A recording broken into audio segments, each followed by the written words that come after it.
Let's talk about Jack Doherty. Okay, so he's somebody I've stumbled upon. Right, a lot of people have been making content about him. He's been kind of blowing up on Kick. I didn't know who he was, to be honest. I've been watching YouTube for many years. I was around for the Logan Paul, Jake Paul, Rice Gum era, right? Early PewDiePie, early Leafy was here, Boy in a Band, all these people, right? I grew up watching these people.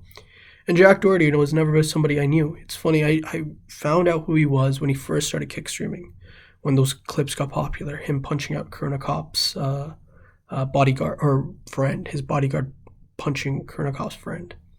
And you kind of realize that he's a 20-year-old kid, who's a 20-year-old man, right? 20-year-old guy who's kind of accomplished a lot. You just need to look at his lifestyle, kind of the money and the views he gets, right? And he's driving mansions. He's hanging out with Instagram models, right? He has this entire business set up with OnlyFans. And we can talk about whether OnlyFans is moral or not moral. He's doing what he needs to do to make money, okay? I'm not saying that's justified or whatever, but the numbers speak for themselves, okay? He supports his parents. I don't know what he does, but his parents are in his videos a lot. It's pretty cool to see, okay? What I wanted to make this video about was I see all these Mutahar, right? Some ordinary gamers, Penguin Z0, all these commentating YouTube channels have kind of been really printing out the content, hating on Jack Doherty. And what I wanted to make was offer a different perspective, because I've been through the different phases of all these YouTubers, right? Jake Paul, Logan Paul. Jake Paul was probably the closest example. Rice Gum, all the FaZe members, FaZe Banks, FaZe, all these guys, right? What it is, it's a very simple cycle, okay? You start off with nothing. You start off at zero. You're humbling yourself. You're grinding every day. You're putting out content. You're working. You have no idea if it's going to work or not, right? And then you finally start to make consistent numbers. You finally start to hit those consistent numbers. The consistent viewers, consistent subscribers, consistent whatever, right? You're making money.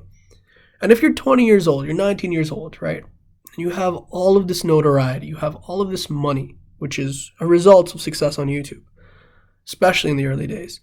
You see these characters completely morph. This is seen in Rice Gum. Just if you knew who Rice Gum was, he was this nice, cool Korean kid in the basement of his, or in the room of his parents' house, making these funny, cringe diss tracks, which are hilarious. I loved them when I was a kid.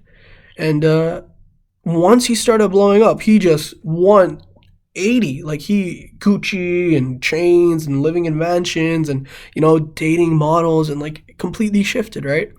And it's interesting to see because it's that's the same thing that Jack Doherty is, right? You look at his early content, which I went through, and it's it's a nice, humble, regular kid just making content. And the numbers were crazy, 12 million views, 13 million views, whatever, right? And now you see him, he's 20 years old now. He's wearing the craziest clothes. He's driving the fastest cars, he's with models, whatever you want to talk about, right? And it's cool to see. It's just everything happens in cycles. And it's just another cycle of hey, he's a content creator who kind of really made it. Now, what I want to offer is a different perspective, okay?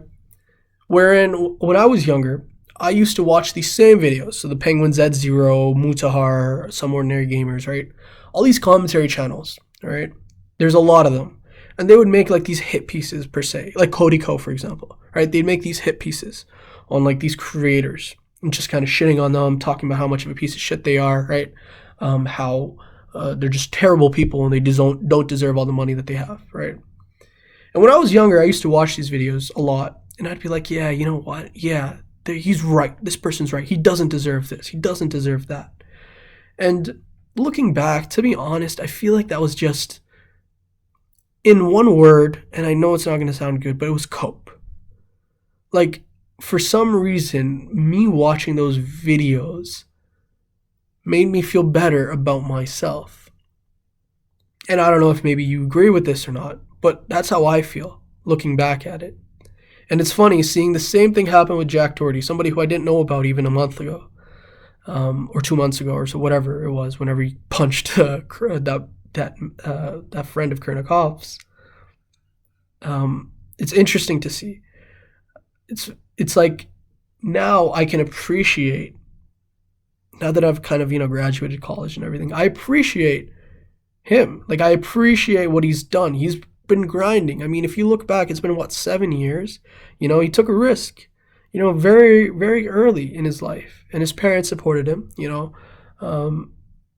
He took a risk and he made it content. Instead of going to school, he made content, or instead of focusing at school, he started making content, rode trends, which you're supposed to do. I mean, trend following is the best way to make it in so many industries, right? Just do what's hot, just do what's popular, you know?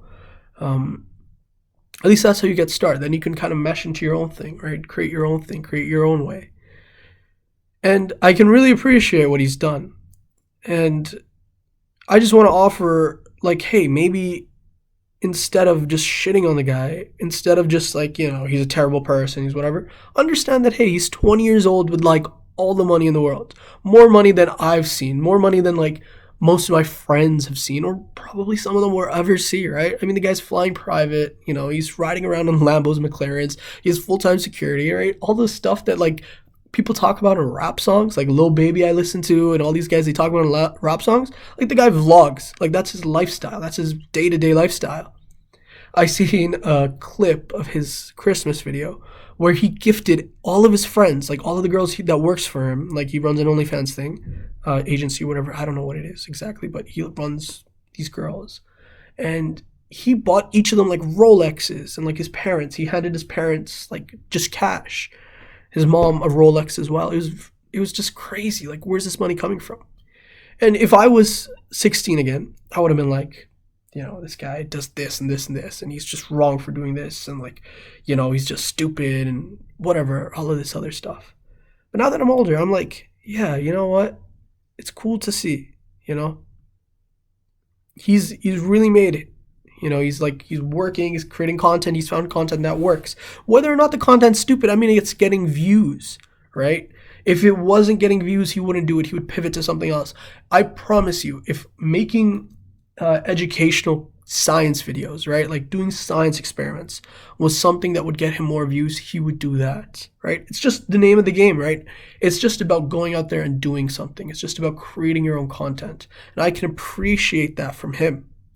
And that's the perspective I offer. Instead of watching people who kind of shit on others, right? And like, listen, I'm sure there is room for improvement. I definitely know that there is room for improvement. But again, he's 20 years old. And like, it's so funny with Jake Paul. When I was younger, I used to have this thing with my friends where he was on trending every day, and I would never click on his videos. I would quote that Manhattan Gandhi quote where it's like, be the change you want to see in the world. And I was like, I'd never click on his videos because I want him to get 0 views, and by me not watching it is the most that I can do. And it's funny because there's people that kind of have that same attitude towards Jack today that Jake Paul had years ago. And now Jake's actually a cool guy, right? The guy puts on these crazy boxing events. He's kind of found his line, right? And I watch all of his fights, He's an interesting guy. He has a lot to say. He has a lot of life experience. And definitely that hate that he used to get has definitely subsided. And the respect that he gets from others and his peers has gone way up. And I think the same it's the same exact thing with Jack. It's the exact same thing. And I just want people to think that, hey, instead of shitting on somebody else, maybe look at the good and maybe try to take a risk yourself. There's things that I'm working on in my personal life. There's certain risks that I'm taking that I hope one day will pay off as well. And that perspective has definitely changed the way that I look at these content creators and these people online. And shout out to Jack. I mean, he's doing his thing, right? Maybe one day I'll be doing my thing, Maybe one day you'll be doing your thing. So instead of let's just kind of put out positivity. Let's understand where people come from.